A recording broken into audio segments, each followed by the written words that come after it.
Alors, quelques mots pour me présenter. D'abord, je m'appelle Patrick Courtois. Je suis facilitant Davis depuis maintenant une dizaine d'années. Alors, facilitant Davis, ça veut dire quoi?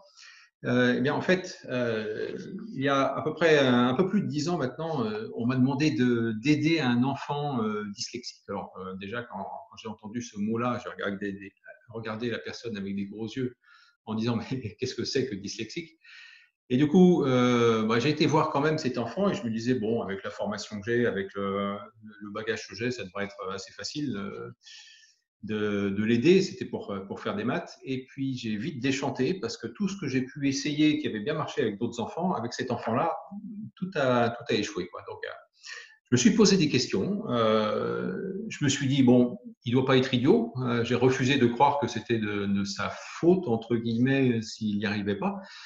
Et puis, j'ai cherché sur Internet et j'ai trouvé un papier d'un certain Ron Davis qui décrivait cet enfant. J'aurais pu jurer que Ron Davis avait vu cet enfant en particulier, tellement c'était bien écrit.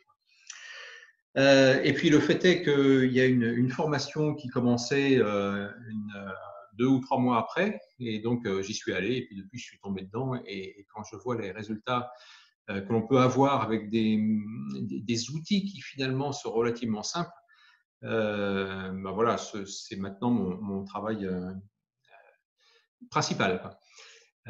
J'étais en train de penser en fait à un témoignage que je viens de recevoir il y a 2 ou 3 jours du grand-père d'un enfant que j'ai reçu en stage il y a 4 ans maintenant et qui m'a dit qu'il avait super progressé, qu'il aimait bien ce qu'il faisait, qu'il était engagé maintenant dans sa correction, ce qui n'était pas forcément gagné au départ.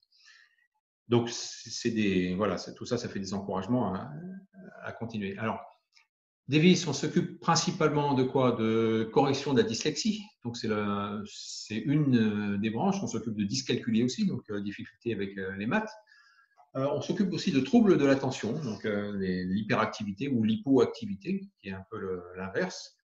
Et puis, il y a aussi un programme Jeunes Apprenants, donc c'est un peu la même chose, enfin en tout cas dans son principe, c'est la même chose, mais là, on va plus parler de correction de la dyslexie parce qu'on va prendre l'enfant avant qu'il risque de devenir dyslexique. Et puis, on va lui donner tous les outils nécessaires pour que justement il ne devienne pas un dyslexique. Donc, c'est quelque chose qui est plus long dans le temps, mais aussi plus facile à faire. Et en tout cas, ça évite à l'enfant de tomber dans toutes les difficultés qu'il peut avoir. Alors, je ne l'ai pas marqué là parce que je ne suis pas certifié, mais sachez aussi qu'il existe une branche de Davis qui s'occupe de l'autisme.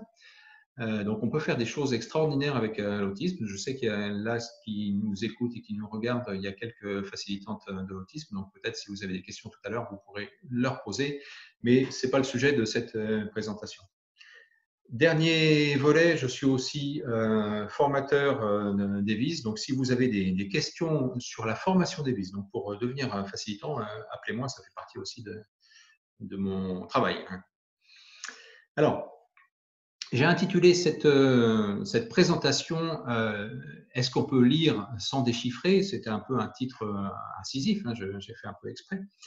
Donc, la question, c'est phonologie ou pas phonologie? Alors, mais il faut voir aussi à qui s'adresse cette présentation, enfin à qui s'adresse, de qui je vais parler plutôt. La phonologie, visiblement, bon, j'ai pas voulu mettre de chiffres exprès sur la présentation parce que c'est difficile d'en avoir, mais ce qui est fait à l'école, finalement, ça fonctionne très bien. Parce que pour la plupart des élèves, je crois qu'il y a 80%, au moins 80% des élèves qui sortent de primaire qui savent lire. Donc, bon, ça veut dire que le fonctionnement classique qui est utilisé actuellement, le B.A.-ba, hein, on assemble des lettres pour faire des sons et puis on assemble des sons pour faire des mots, finalement, ça marche bien. Okay. Donc, si cette méthode-là fonctionne avec vos enfants, vous n'avez pas de raison de m'écouter, quoi, hein, sauf la curiosité. Ce qui m'intéresse, c'est ceux qui restent, parce que c'est peut-être pas beaucoup en pourcentage, mais ça fait quand même beaucoup en nombre. Donc, il y en a encore une petite partie là-dedans pour qui, finalement, ils ont des difficultés à lire. On appelle ça la dyslexie. Mais voilà, on fait un stage Davis, on les prend plus jeunes en étant jeunes apprenants. Et puis, finalement, au bout de quelques mois ou quelques années au pire, ils finissent par arriver à se débloquer et puis arriver à lire normalement. C'est un peu le cas de ce jeune garçon dont je vous parlais tout à l'heure, du témoignage que j'ai eu de son grand-père. Bon, là, il arrive à lire, il est content de ses études et il est intéressé. Ce qui m'intéresse, c'est la petite partie en rouge. C'est ceux pour qui, dès qu'on essaye de parler de son, de B à bas, là, ça devient l'horreur, ça devient épidermique. Je vous raconterai vers la fin un exemple que j'ai eu en stage d'un enfant, d'un stagiaire, qui est, on peut, je pense, parler de phobie de la lecture dans son cas. Donc, c'est cette toute petite partie qui m'intéresse. Ça veut dire que je vous propose certainement pas de tout changer. Si vous faites ce que vous faites fonctionne, très bien, c'est parfait. Voilà. Sinon, eh bien, on continue.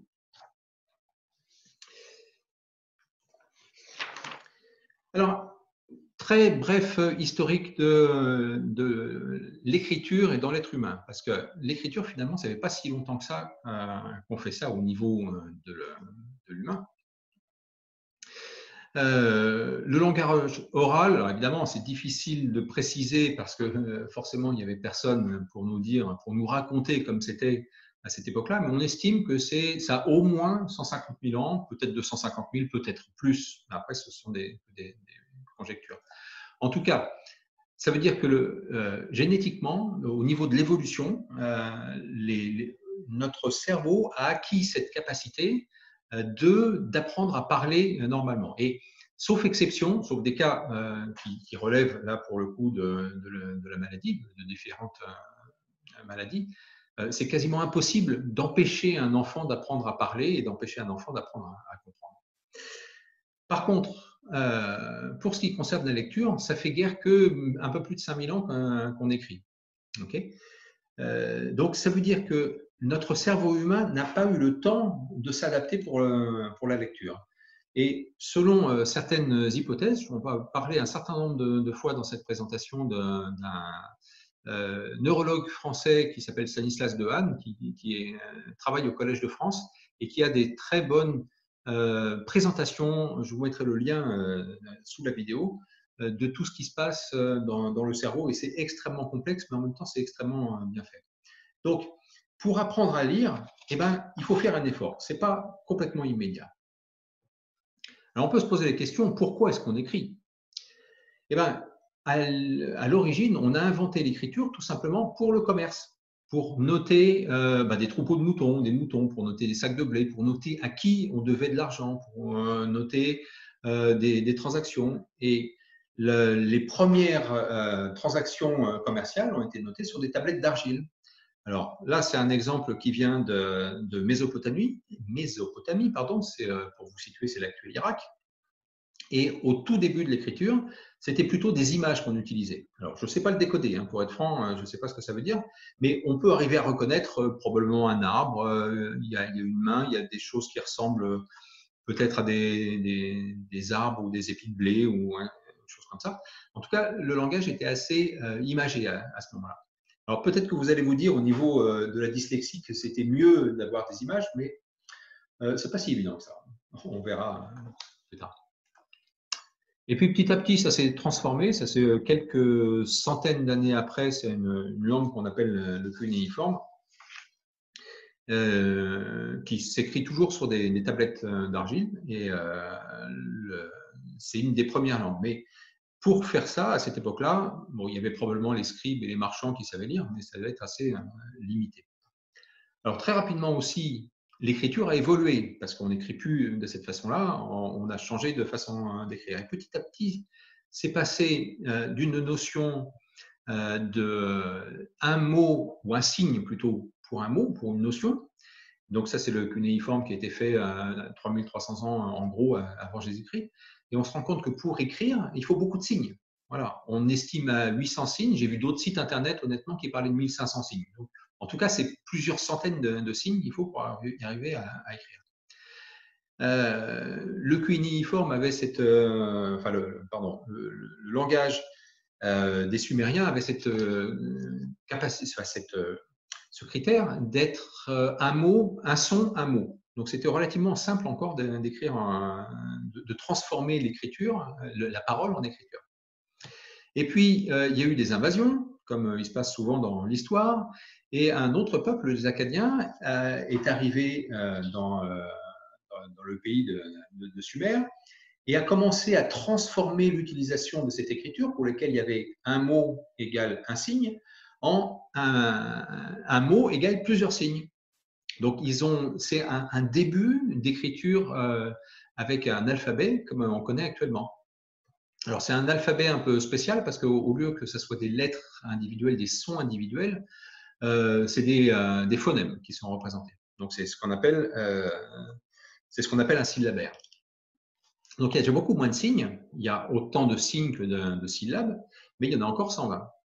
Et puis, petit à petit, cette façon d'écrire a été revue et simplifiée. Et on a utilisé des signes pour les consonnes et des signes pour les voyelles. Alors, dans son principe, ça ressemble beaucoup à l'écriture qu'on a actuellement. On a des voyelles, on a des consonnes dans notre alphabet. C'est juste la forme qui était différente. J'ai tenté d'écrire bonjour, je ne sais pas du tout si c'est bon, et de toute façon, ça ne se disait pas bonjour hein, à ce mot-là, parce que c'est du français. Mais bon, on pourrait très bien apprendre cet alphabet et puis réussir à le lire de façon assez simple avec notre connaissance actuelle. Donc, je voulais vous présenter ça pour vous dire que il y a plusieurs façons, plusieurs types d'écriture. Entre un mot égale une idée, ensuite une lettre, enfin un signe plutôt, égale une syllabe, et un signe égale un son élémentaire. Et actuellement, avec toutes les, enfin pas toutes, une grande partie des langues, des façons d'écrire que l'on a actuellement, donc avec l'écriture latine, l'écriture grecque, l'écriture arabe, l'écriture hébraïque et beaucoup d'autres comme ça, on fonctionne toujours sur ce même principe. Alors, le principe de l'écriture, ça sert à quoi d'écrire? Au départ, il y avait des choses, des objets. Okay, l'arbre existe depuis plus longtemps que l'être humain. D'accord. Et puis quand l'être humain a commencé il y a entre 150 000 ans, 250 000 ans, peut-être plus, à parler, eh bien, il a inventé des sons pour communiquer. Et donc, cet arbre-là, il a inventé le son, arbre, ce n'est pas en français bien sûr, mais c'est un son équivalent, pour faire le lien entre l'idée qu'il avait dans la tête et puis ce qu'il pouvait voir et toucher dans la réalité, et puis une façon de communiquer avec la personne, avec son interlocuteur. Et puis donc, comme je vous disais, il y a environ un peu plus de 5000 ans, est arrivée la question de pouvoir transférer ces idées à quelqu'un qui n'est pas là, ou alors de conserver ces idées. C'est ce qu'on appelle l'écriture. Donc, on a inventé des signes. Maintenant, on utilise, en France en tout cas, on utilise l'alphabet latin. On a inventé un signe qui, dans ce cas-là, est composé de 5 signes élémentaires, qui sont des lettres, qui représentent l'objet dont on parle. Alors, à la place d'un arbre, vous pouvez mettre n'importe quel objet, vous pouvez mettre une histoire, vous pouvez même mettre l'Odyssée d'Ulysse, par exemple. Le principe est le même. Dans l'Odyssée d'Ulysse, il y a une idée, il y a une façon de l'exprimer à l'oral, et puis il y a une façon de l'écrire. Donc ça s'appelle l'écriture. La lecture, c'est quoi? Finalement, c'est l'inverse. Donc on va repartir du mot écrit, on va refabriquer un son à partir de ce mot, puisque on a vu dans les dernières diapositives que la façon d'écrire, en tout cas dans les langues modernes, c'est de transformer les sons donc, que l'on parle en lettres élémentaires, en forme sur le papier. Et puis à partir de ce son, on va refabriquer une image. Donc, ça, c'est logique. C'est lié non seulement à ce qui se passe dans, on va dire, 80% de la tête des gens, mais c'est lié aussi à l'idée qu'il y a derrière la façon dont on a créé l'écriture. Et c'est lié aussi au recyclage neuronal dont on parlait tout à l'heure avec les expériences qui ont été faites de Stanislas Dehaene et de bien d'autres, et dans l'idée de réutiliser ce qui se passe. On verra un petit peu plus tard ce qui se passe. Euh, alors, pour lire, il y a des choses, là j'ai simplifié la diapo parce que j'ai pas mal de choses à dire derrière, mais il y a des compétences élémentaires qu'il faut avoir. Il faut connaître les lettres. Et souvent, on a tendance à vouloir aller trop vite avec les enfants et à essayer de leur faire lire des mots alors que les lettres sont pas encore complètement maîtrisées. Alors, le BPDQ, c'est un exemple extrêmement classique parce que c'est ce qui vient, c'est quasiment ce qui vient en premier quand on demande aux gens ce que c'est que la dyslexie. La dyslexie, c'est mélanger BPDQ. Bon, c'est un des aspects, mais c'est très loin d'être le seul. Ça vient du fait que notre cortex visuel, donc la partie du cerveau qui s'occupe de reconnaître les formes, et bien en fait, elle a besoin de désapprendre quelque chose qui est complètement naturel, qui est d'inverser les formes. On est tout à fait naturellement capable d'inverser une image pour voir l'image opposée. Mais pour lire, évidemment, si vous inversez un B, ça devient un D. Si vous inversez un P, ça devient un Q. Et là, ça devient un problème. Donc, on a un désapprentissage qui se fait en général entre l'âge de 5 ans et l'âge de 10 ans. Voilà. Donc, pour un enfant de 5 ans qui inverse les lettres, c'est tout à fait normal. Il ne faut pas s'inquiéter. Il y a des chances que ça passe tout seul. Après, à 10 ans, si ce n'est pas encore passé et s'il y a d'autres problèmes de lecture, là, ça devient difficile. Il y a une autre limite aussi, ça je vous en ai parlé il y a 2 semaines de ça, qui est l'attention, les limites de l'attention. L'attention agit comme un goulot d'étranglement. Donc si on essaie de faire trop de choses en même temps, enfin trop de choses qui ne sont pas maîtrisées en même temps, ça pose un problème et le cerveau n'est pas capable de faire tout en même temps. Donc on y va étape par étape. Alors, on parlait de déchiffrer. On va continuer dans cette veine-là. Déchiffrer, ça veut dire quoi? Ça veut dire traduire les lettres qui sont écrites en sons. Alors bon, on va faire un petit exercice. Ça, c'est 2 lettres, A-N. Bon, il n'y a même pas de piège en français, ça se prononce en. OK. Tiens, un autre en. Bon, jusque-là, ça va? Bon, ça c'est facile, ça se prononce as. OK. A, as, éventuellement. Tiens, là, un en, as. Ah, problème. Alors, je sais, il y a des règles de grammaire. On a inventé des règles de grammaire pour dire que ça, on ne pouvait pas prononcer ça en as, mais on prononce ça ananas. Mais mettez-vous dans la tête d'un enfant qui apprend à lire. S'il n'est déjà pas très sûr de ce qui se passe, il va déchiffrer en, as. Et ça risque de poser des problèmes. Alors, encore une fois, comme je disais tout à l'heure, il y a beaucoup d'enfants qui se débrouillent avec ça. Donc, cela, parfait, laissez-les. Mais si l'enfant commence à engranger du mal-être avec ça, à engranger de la confusion, à ne plus savoir trop où il en est, là, il faut peut-être se poser des questions. Bon, j'ai choisi un mot peut-être un peu tiré par les cheveux. On essaye un autre. Char, facile. Encore que facile, c'est pas si évident que ça, parce que CH, c'est déjà 2 lettres qui forment un son. Ah zut, encore une erreur. Donc, si on essaye de déchiffrer, pareil, ça va être un problème. Bref, si on essaye de déchiffrer sans avoir la lettre, ça risque d'être le chaos. Ah non, le chaos. Le chaos. Bon, j'ai l'air de rigoler, d'accord, mais pour des enfants, et je vous raconterai l'histoire tout à l'heure, je vous ai promis de vous raconter l'histoire d'un enfant qui était phobique de la lecture, ce genre de truc, ça ne faisait pas du tout rigoler.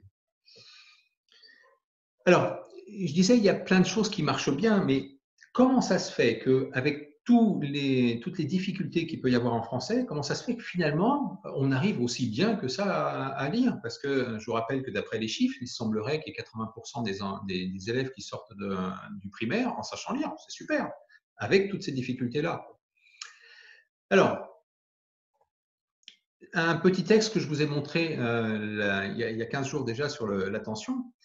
Que fait un enfant, on va dire un des 80% qui arrive à lire, que fait un enfant quand il lit? Eh ben, il va réutiliser donc des circuits qui existent, et ça a été prouvé par des tests en IRM, donc en imagerie cérébrale. Il va lire, il n'y a peut-être, et puis là, quand il lit, peut-être, en fait, il lit à voix haute, il entend ce qui se passe, et là, il dit, ah, peut-être. pas de jour de notre. Et petit à petit, à force donc de réutiliser le son qu'il produit lui-même en déchiffrant, et bien finalement, il arrive non seulement à comprendre ce que veut dire le texte, mais aussi petit à petit à automatiser le fait de lire les mots en entier, de reconnaître les mots. Et ça, c'est pareil, si ça vous intéresse, je vous mettrai en lien des vidéos et des explications de ce qui se passe dans le cerveau quand on essaie de lire. Et on peut prouver que notre cortex visuel, petit à petit, s'habitue à reconnaître des mots. Et en fait, on constate chez un lecteur expert qu'il n'y a pas de différence notable de vitesse de reconnaissance du mot entre un mot de 3 et 8, 7 ou 8 caractères. Le mot, pouf, on le reconnaît de façon quasi instantanément.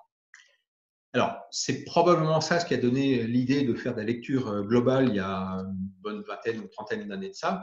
Mais ça ne marche pas du tout. Je n'ai pas voulu le mettre là-dedans parce que je pense que ça va être un peu trop grossier. Mais on peut en parler, si vous voulez.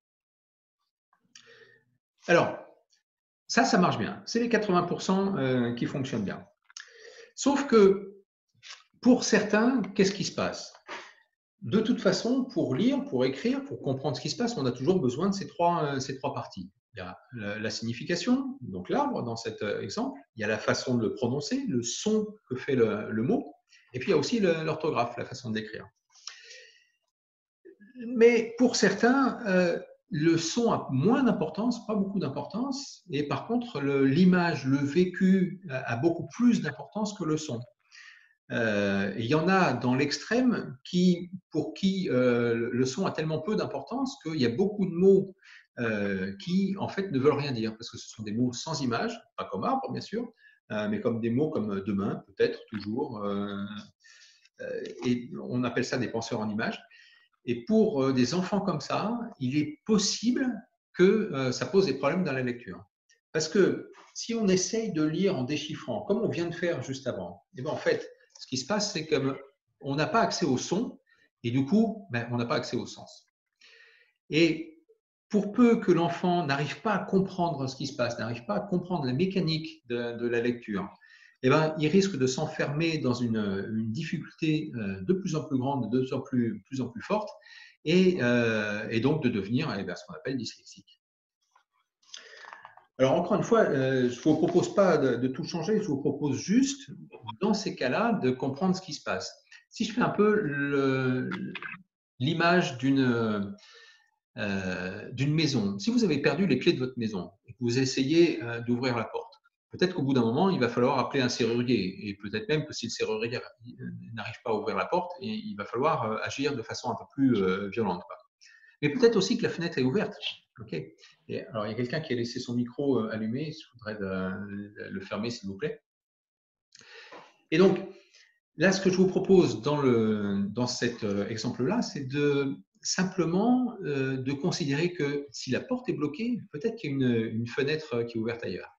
Et peut-être que si on passe par la fenêtre et que l'enfant commence à débloquer sa lecture, peut-être qu'un jour, on pourra passer par la porte. Alors en fait, depuis le début, donc je vous ai montré les trois parties, je vous ai montré juste quelques flèches dedans. Il manque quelque chose. Et c'est ce quelque chose qu'a découvert Davis, donc l'inventeur de la méthode. Alors, je vais juste m'interrompre pour couper l'info des gens. Je ne sais plus comment on fait.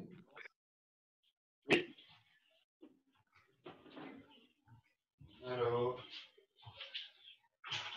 Ah oui. Donc, il manque quelque chose.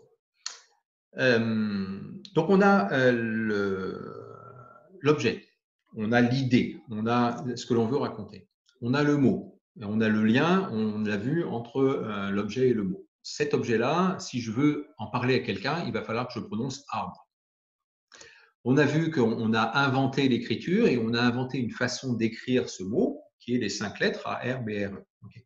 Eh ben, les mathématiciens appelleraient ça la transitivité, parce que si de l'image, de la forme de l'objet, c'est de l'objet, on peut passer au mot parlé, prononcé, et du mot prononcé, on peut passer au mot écrit, eh ben, il y a aussi un lien qui reste là. Et ce lien-là, eh ben, on va voir que c'est un lien qui est essentiel pour des penseurs en images. Et plus la personne pense fortement en images, souvenez-vous de la diapo précédente où j'avais montré un arbre en gros, et moins en son, moins en expérience, plus ce lien qu'on a en bas va être important.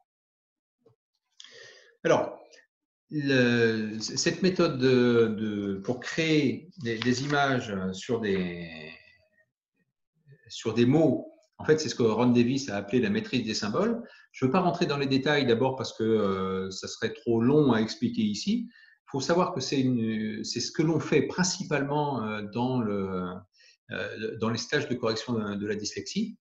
Et finalement, quand on est bien dedans, qu'on a bien compris la mécanique, qu'on a bien compris le principe, c'est quelque chose qui se fait assez bien. Et l'objectif, un des objectifs des stages de correction de la dyslexie, c'est de repartir avec tout le savoir-faire qui nous permet de mettre un lien.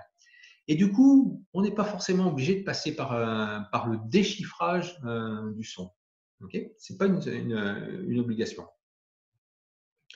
Alors, est-ce qu'on peut lire sans déchiffrer? Je repose la question que je disais au début. Eh bien, on se rend compte que le déchiffrage phonologique, ce n'est pas indispensable. Et je pèse mes mots, je dis que ce n'est pas indispensable. Ça ne veut pas dire que c'est inutile.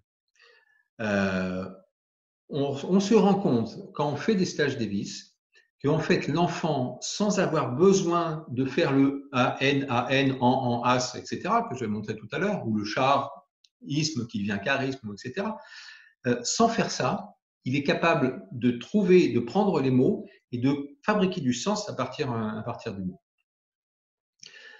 Ce qui ne veut pas dire qu'il ne faut pas le faire. Mais en tout cas, rappelez-vous de l'histoire de la maison que je vous ai racontée tout à l'heure. Là, on va essayer de passer par la fenêtre, simplement. Par contre, ce qui est indispensable, c'est de faire du sens avec le texte, de casser le code. Alors, on peut dire que c'est une façon de déchiffrer. Déchiffrer, ça veut dire trouver le code qui est caché derrière quelque chose. Le déchiffrage phonologique, c'est trouver le son qui est caché derrière le mot. Le déchiffrage, je dirais le déchiffrage d'image, de l'idée, c'est trouver l'idée, l'arbre par exemple, qui est caché derrière les 5 lettres ARBRE. Donc c'est une sorte de déchiffrage, mais ce n'est pas un déchiffrage phonologique. Je ne sais pas si vous voyez bien la différence, mais c'est vraiment essentiel dans ce que l'on utilise chez nous. Et pour quelqu'un qui pense en image, je dirais que c'est une des clés. Voilà.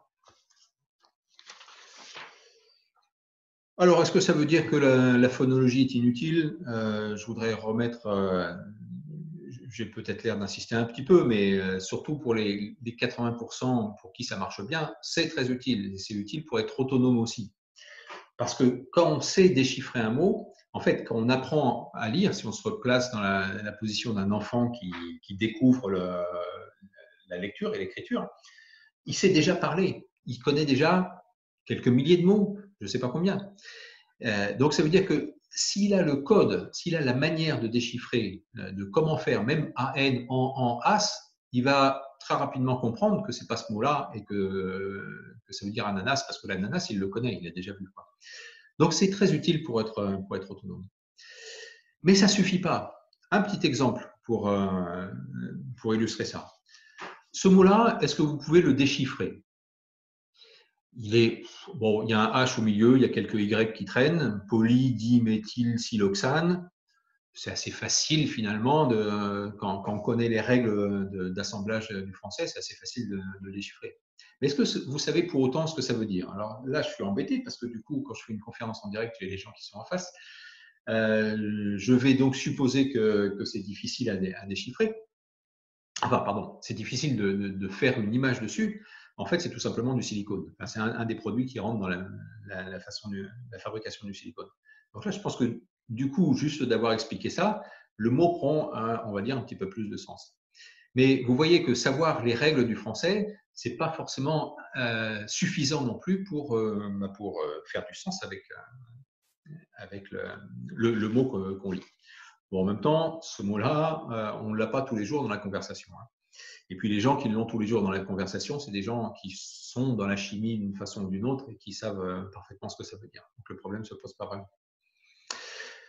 Par contre, là où je voudrais insister, c'est que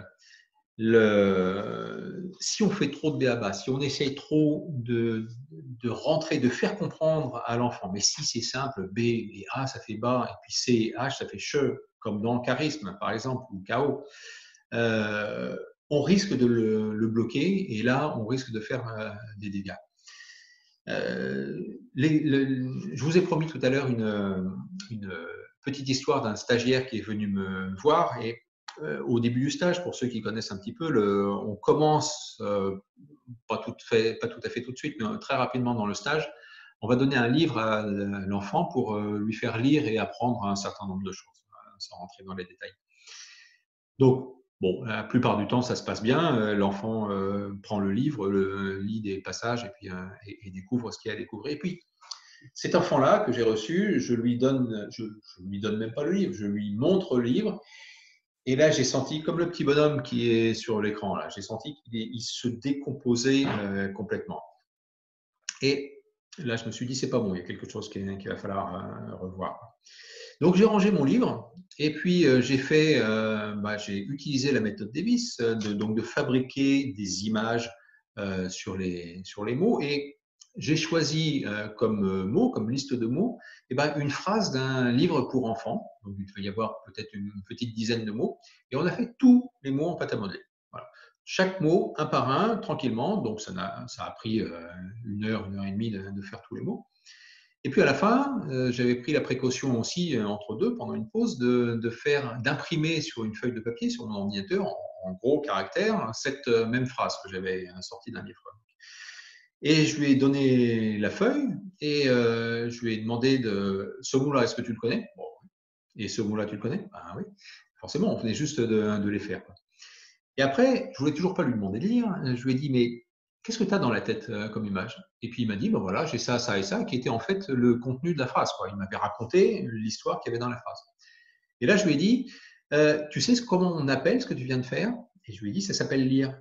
Et là, il m'a regardé avec un air de complètement de découvrir quelque chose qui était complètement incongru pour lui, parce que pour la première fois de sa vie, il avait réussi à lire un texte sans même avoir conscience d'avoir lu quelque chose.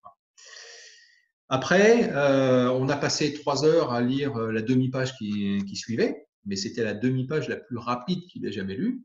Et puis le lendemain, on a dû lire 4 pages. Donc à partir du moment où on avait réussi à lui faire comprendre que finalement la lecture c'était pas si difficile que ça quand on utilise les outils qui fonctionnent, ça marche quoi. Alors, bon, on n'a pas été jusqu'à déchiffrer, jusqu'à expliquer le déchiffrage dans le stage avec cet enfant-là, mais ça fait partie des possibles, de ce qui est possible de faire après coup. Alors, tant que j'y suis, je voulais vous montrer aussi des choses, des illusions. Il y a des choses auxquelles il faut prêter son attention. On peut avoir l'impression qu'un enfant sait lire si, quand il a un texte dans les mains, il arrive à à le lire à haute voix. Okay. Mais quand on demande à un enfant, enfin à cet enfant-là, qui a bien lu à haute voix, et des fois la lecture peut être très fluide, si on lui demande qu'est-ce qui se passe dans l'histoire, là, il est incapable de donner une histoire. Donc ça, c'est une illusion. Et malheureusement, c'est une illusion qui est assez courante. Et si on n'y prend pas garde, on risque de renforcer chez l'enfant l'idée que lire, c'est simplement faire des sons à partir du texte. Et il y a encore un petit piège là-dedans qui est de demander à l'enfant, est-ce que tu as compris? Parce que ça, souvent, la réponse automatique, c'est oui. Et si vous lui demandez qu'est-ce que tu as compris, la réponse peut être très différente et l'enfant peut ne pas arriver à exprimer ce qu'il a dans sa tête. Donc ça, c'est un des pièges. Savoir lire à voix haute, ce n'est pas forcément une preuve de savoir lire tout court. Ça s'appelle oraliser. Les ordinateurs sont tout à fait capables d'oraliser. Et pour autant, si vous regardez la façon de comprendre qu'ont les ordinateurs, ça reste encore très réduit, même s'il y a eu beaucoup de progrès depuis. En tout cas, ce n'est pas ce qu'on demande à un enfant. On lui demande de comprendre le texte. Il y a un deuxième piège, qui est que si on n'arrive pas à lire à voix haute, ça ne veut pas dire qu'on ne sait pas lire. Parce que lire à voix haute, c'est une compétence qui est différente de lire et de se fabriquer une image.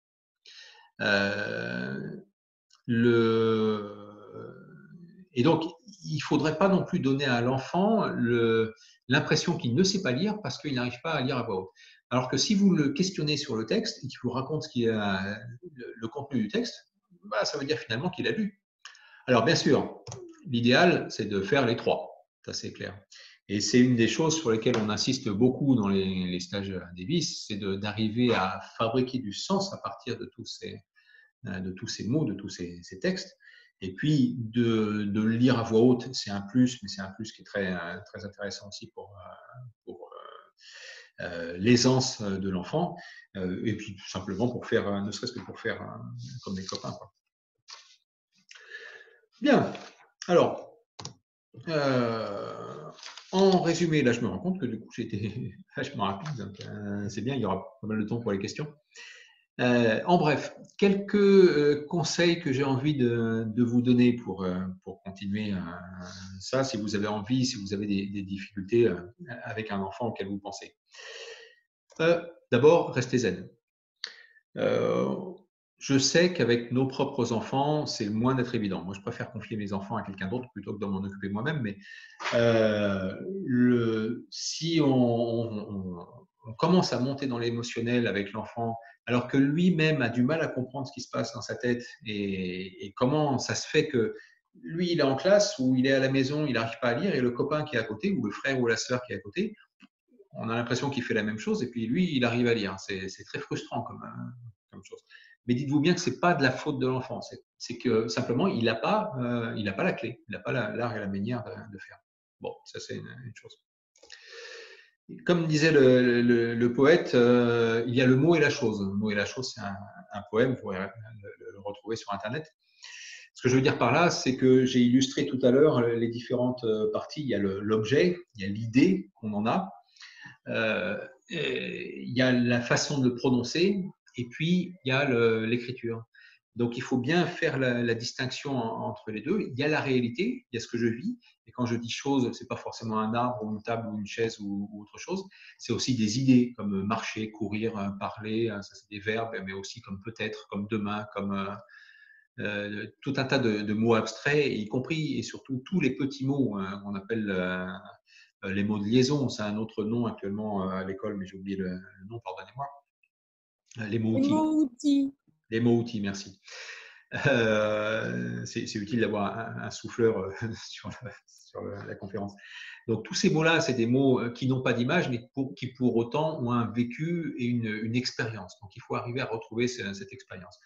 Mais il faut que l'enfant comprenne bien qu'il y a d'un côté le monde des mots, de l'autre côté le monde des choses et du vécu. Okay, et que ces deux mondes sont à la fois deux mondes distincts et deux mondes reliés. Il y a des liens entre les deux. Et si on ne fait pas le lien, ben on a du mal à lire, à écrire, à raconter ce qu'on a envie de faire, etc. Mais quand on dit à un enfant, quand on montre le mot papa, par exemple, on dit voilà, ça c'est papa, mais qu'est-ce qu'il va comprendre? Qu'est-ce qu'il risque en tout cas de comprendre? Que cet objet-là, ben, c'est papa, mais papa, on lui a dit que c'était un autre objet. Donc là, ça devient un peu compliqué comme chose. Donc ça, c'est pour les tout petits. Je vais peut-être faire bondir certaines personnes avec la phrase suivante. L'orthographe, c'est comme ça. Je ne veux pas dire par là qu'il ne faut pas apprendre l'orthographe, la grammaire et tout ça, certainement pas. Mais je me replace là dans la toute petite tranche dont on parlait au départ des enfants ou des gens, des adultes, pour qui c'est extrêmement compliqué. C'est un monde qui est super complexe, le monde des mots. Et donc il y a ça d'une part, et le fait d'autre part que je vous rappelle que l'attention, c'est un goulot d'étranglement. L'attention, on ne peut faire attention qu'à une petite partie de choses en même temps. Donc, si on essaye d'exprimer pourquoi chronomètre, par exemple, le CH se prononce que parce que c'est un mot qui vient du grec et que blablabla et tout ça, ça risque d'être trop. Voilà. Chronomètre, CH, ça se prononce que. Ben voilà, c'est des mots qui se prononcent comme ça. Et en fait, on se rend compte en faisant des stages Davis que finalement, on apprend très bien comme ça. En tout cas, pour commencer, ça suffit. Pour commencer, ça suffit. Après, si l'enfant ou l'adulte d'ailleurs, si la personne a envie d'en savoir plus, à partir du moment où la personne est curieuse de savoir pourquoi, là, on peut aller dans la grammaire, l'orthographe et aller plus dans les détails. Mais je ne vous conseille pas de commencer par ça. On peut très bien s'en passer.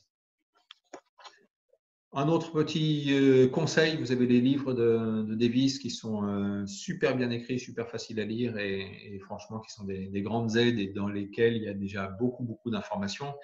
Et puis, si tout ça, ça ne suffit pas, prenez contact avec un facilitant Davis. On est pas mal en France, en Belgique, en Suisse, en tout cas pour les francophones, il y en a un peu partout dans le monde.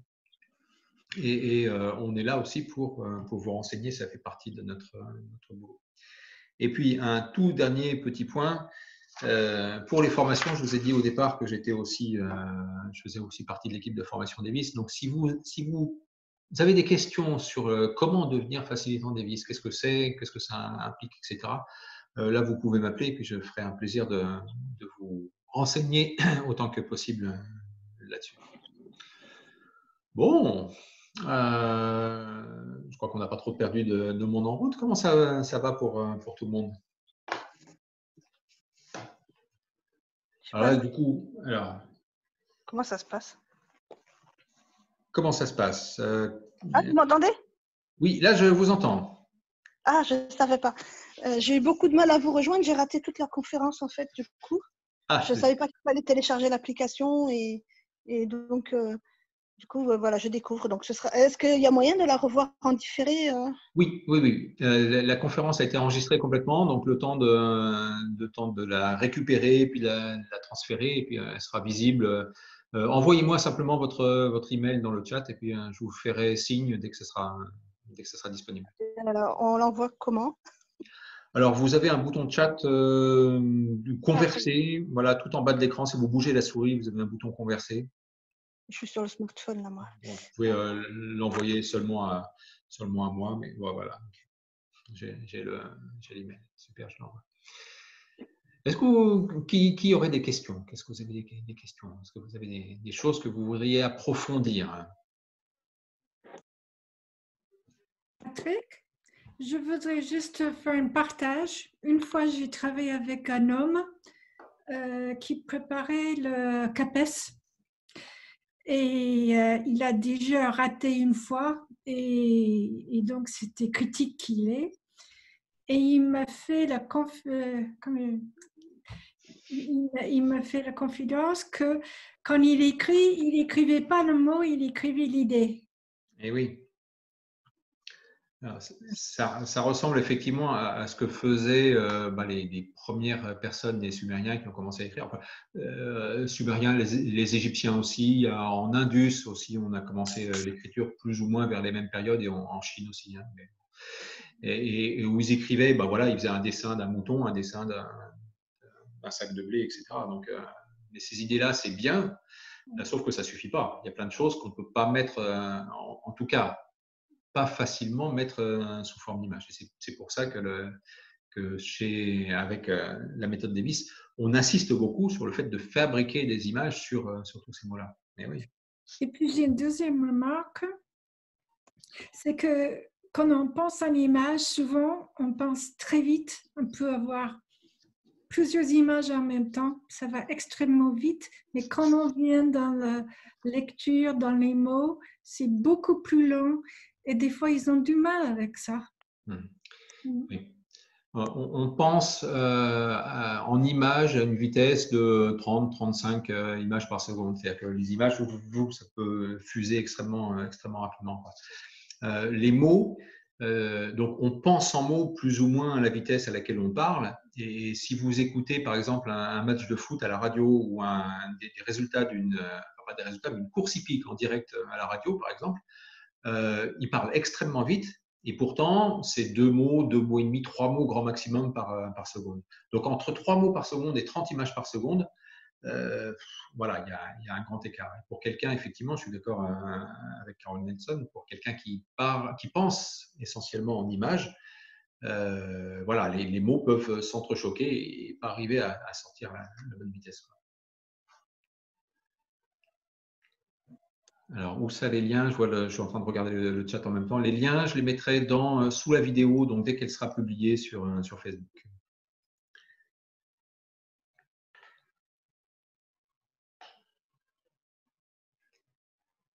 Bien. Est-ce que vous avez envie de partager des choses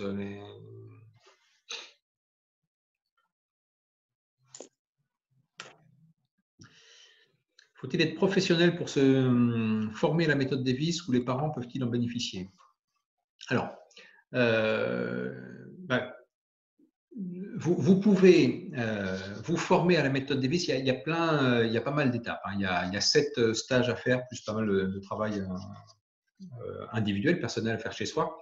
Vous pouvez très bien, si vous avez juste envie, besoin de vous occuper de vos propres enfants, vous pouvez très bien participer au premier stage. Le premier stage, c'est les outils de base. Donc, c'est comment fonctionne notre cerveau et comment l'utiliser pour régler les problèmes d'attention et de dyslexie, et plus tout ce qui permet de gérer la dyslexie. Donc, si vous faites que ce premier stage, en fait, vous avez déjà de quoi aider vos propres enfants. Ensuite, si vous voulez devenir facilitant Davis, comme je le suis, comme sont un certain nombre de personnes qui sont sur cette présentation aussi aujourd'hui, donc il faut faire la totalité de la formation. Donc là, c'est l'autre extrême. Et du coup, vous devenez professionnel Davis, et là, vous serez référencé et certifié pour avoir le droit d'utiliser le nom Davis. Je ne sais pas si ça répond à votre question. Alors, oui, peut-être les parents peuvent-ils en bénéficier? Ok, je vois un oui, merci. Okay. Les parents peuvent-ils en bénéficier? Sachez aussi que, en tout cas, pour des enfants d'âge primaire ou au début du collège, après ça dépend des circonstances aussi, mais on va dire jusqu'à 12, 13, 14 ans, quasi systématiquement, on va demander aux parents de venir, au moins des 2 parents, de venir pendant le stage. C'est un stage qui généralement dure une semaine selon les cas. Et on demande aux parents d'être là simplement parce que c'est le parent qui va continuer à aider son enfant derrière. Okay. Donc, c'est une micro-formation, on va dire, c'est une formation aux méthodes Davis qui est adaptée à l'enfant en question. Donc, ça vous donne en tout cas tous les outils qui permettent d'aider votre enfant. Pas forcément tous les outils qui permettent d'aider n'importe qui. Ça, c'est la formation de facilitant professionnel. Formation pour autisme. Alors, la formation pour autisme, c'est une formation qui est complémentaire à la formation de dyslexie, en tout cas pour l'instant. Peut-être que ça va peut-être changer dans l'avenir. C'est 5 jours de stage pour découvrir comment on fait pour travailler sur l'autisme et beaucoup de travail individuel derrière. Je ne sais pas si Carole, tu voudrais en parler, par exemple, ou Claudine, peut-être Je peux parler si tu veux. Il y a une formation assez intensive. Effectivement, on peut assister les 5 jours juste pour apprendre, mais si on veut aller plus loin, c'est beaucoup plus intensif. Et également, il y a, si vous allez sur le site Davis Autism Approach, et maintenant ils sont devenus une fondation, donc tout le site va être refait. Il y a plusieurs manières de suivre un stage et même on peut faire des stages via Internet maintenant. Et pour plusieurs sujets, il peut avoir pour l'autisme profond, mais aussi pour les gens qui se sentent un peu à côté de la plaque.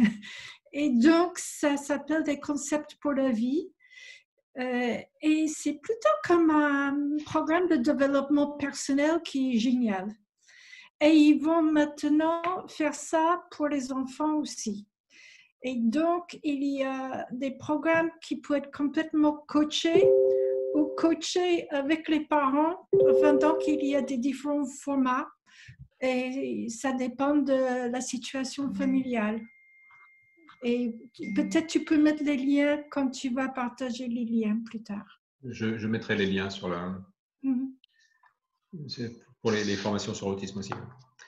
Alors, un complément aussi, parce que je crois savoir qu'il y a des enseignants parmi vous, Il y a aussi une autre branche de la méthode Davis dont je n'ai pas parlé encore, qui est comment ça s'appelle, les stratégies d'apprentissage Davis. Alors ça, c'est une partie de la méthode Davis. C'est les mêmes principes, on va dire, en gros, c'est toujours les mêmes idées, mais c'est adapté aux très jeunes apprenants, donc 3, 4, 5 ans, et aux classes. Donc ça s'adresse aux enseignants, et il y a un premier stage il y a un stage de 2 jours qui permet de découvrir les grands principes de Davis et surtout comment on fait pour faire ça en classe. Et ensuite, il y a un peu de coaching. Les enseignants qui veulent implémenter ça dans leur école sont tutorés, mentorés, pour faire en sorte que ça se passe au mieux possible dans l'école et que petit à petit, c'est sur une durée de 3 ans, de 3 classes scolaires, petit à petit, les enseignants acquièrent la façon d'utiliser des fonctionnements, enfin des méthodes d'enseignement, enfin, un petit ajout à la méthode d'enseignement qui est indispensable pour les enfants qui pourraient sinon devenir dyslexiques. Alors ça aide tout le monde, mais en tout cas c'est indispensable pour certains. N'est-il pas trop tard pour un enfant de 10 ans rentrant en CM2? Non, il n'est jamais trop tard. Actuellement, je ne sais pas quel est le record de mes collègues, mais j'ai mon stagiaire le plus âgé avait 45 ans quand il a fait le stage. Et quelques années après, il est devenu psychanalyste. Donc, 10 ans, c'est encore le bon âge. C'est un âge auquel, a priori, en général, l'enfant est déjà assez volontaire, a déjà envie de corriger ses problèmes. Il a conscience qu'il a des problèmes. Et puis, il n'est pas encore trop, comment dire, il n'a pas encore trop souffert à l'école des autres. Donc, mais sachez qu'il n'est jamais trop tard. Davis a découvert cette méthode-là, il a découvert ça pour lui-même. En fait, il avait 38 ans. Il a le temps. Juste pour info, j'ai une dame avant le confinement du coup, qui venait me voir qui a 83 ans. Ah, c'est peut-être toi qui as le record. Du coup, on pourrait faire un sondage. On pourrait faire un sondage, oui. Donc, il n'y a pas d'âge limite. Ma mère, depuis que je travaille sur la dyslexie, ma mère me dit il faudrait que je vienne faire un stage, mais maintenant je suis à la retraite. Alors, je m'en fous.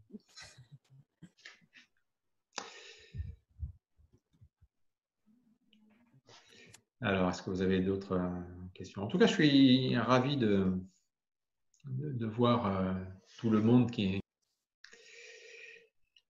Je vous remercie de votre attention. C'était très sympa pour moi aussi. Je vous souhaite une bonne, on peut dire bonne soirée maintenant, même si on est encore en fin d'après-midi. Profitez bien du soleil, profitez bien des derniers jours de confinement et puis à très bientôt. Au revoir. Merci. Merci, Carva. Merci, à bientôt. Avec plaisir. Merci.